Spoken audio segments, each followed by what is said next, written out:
આજે મને શરૂઆત કરતી વખતે રામચરિત માનસની ચોપાઈ યાદ આવે।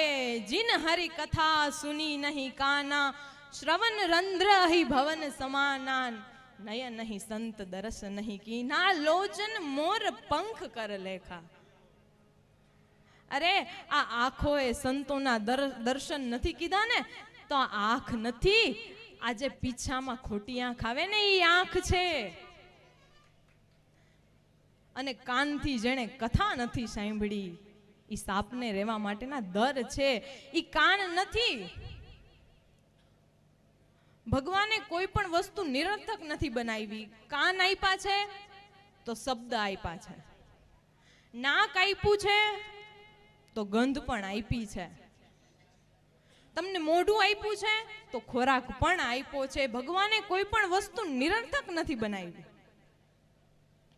અને બાપુના મુખે તો આજે ઘણું બધું સાંભળ્યું, અને બાપુ આજ મેં ગ્રહણ પણ કર્યું ઘણું બધું। નામ સ્મરણનો કેટલો મહિમા કીધો, મને ભાગવતની અજામિલની કથા યાદ આવી ગઈ, રાસલીલાની કથા કીધી। અરે બાપુ ખૂબ આનંદ થયો છે, આવા સંતોને પણ મળી ખૂબ આનંદ થયો છે। મને છે ને ભાગવતજીના પહેલા અધ્યાયની કથા યાદ આવે। નારદજી એના પૂર્વજન્મની જ્યારે વાત કરતા હોય છે કે હું પૂર્વજન્મમાં દાસી પુત્ર હતો, છતાં પણ આ મહર્ષિનું પદ કેવી રીતે મળ્યું? તો કે મારા માં છે ને, નારદજી એમ કે છે મારા માં સાધુ સંતોની સેવા કરતા, એમની રસોઈ બનાવતા, સાધુ સંતો મારા આંગણે જમતા, અને એમની જૂઠી પત્રાવળીમાંથી છે ને મેં આ અન્ન ગ્રહણ કર્યું છે ને, ત્યારે મને આ મહર્ષિનું પદ મળ્યું છે। ક્યાંક ને ક્યાંક મૂળમાં આ સાધુ સંતો છે, ક્યાંક ને ક્યાંક આપણા ગુરુ છે। ભવસાગર આપણે સંતવાણીમાં કીધું છે, મિલે એસો કોઈ સંત ફકીર, પહોંચા દે ભવ દરિયા કે તીર। ભવસાગર તરવું છે પણ કોઈ ગુરુની જરૂરિયાત છે, કોઈ સદગુરુની જરૂરિયાત છે।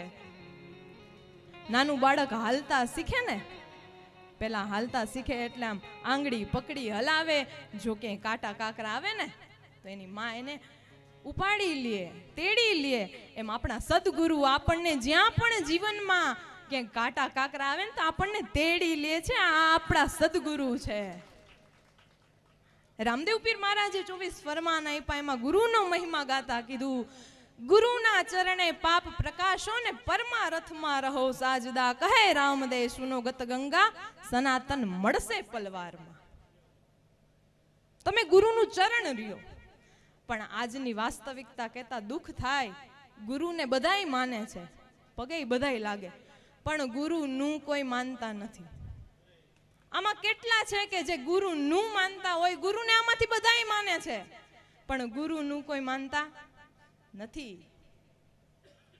અરે સદગુરુ તો શું, સદગુરુ વ્યક્તિ નથી, સદગુરુ ખુદ ભગવાનના સ્વરૂપમાં આપણને મળવા માટે આવે છે।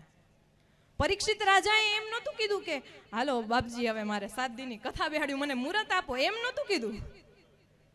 અરે એ તો અધિકારી શિષ્ય હોય ને તો ગુરુને પણ આવવું પડે। સુખદેવજી મહારાજ પરીક્ષિત રાજા પાસે ગંગા તટે, એને મુહૂર્ત નહોતું લીધું કે ગંગા તટે આપણે ભાગવત કથા કરવી છે, પણ આ જીવ છે ને એ ગુરુને ત્યારે જ પોકારે કે જ્યારે એ બહુ મૂંઝવણમાં હોય, પેલા એની આંખ નથી ઉગડતી, પણ સદગુરુનો હંમેશના માટે આશરો કરો।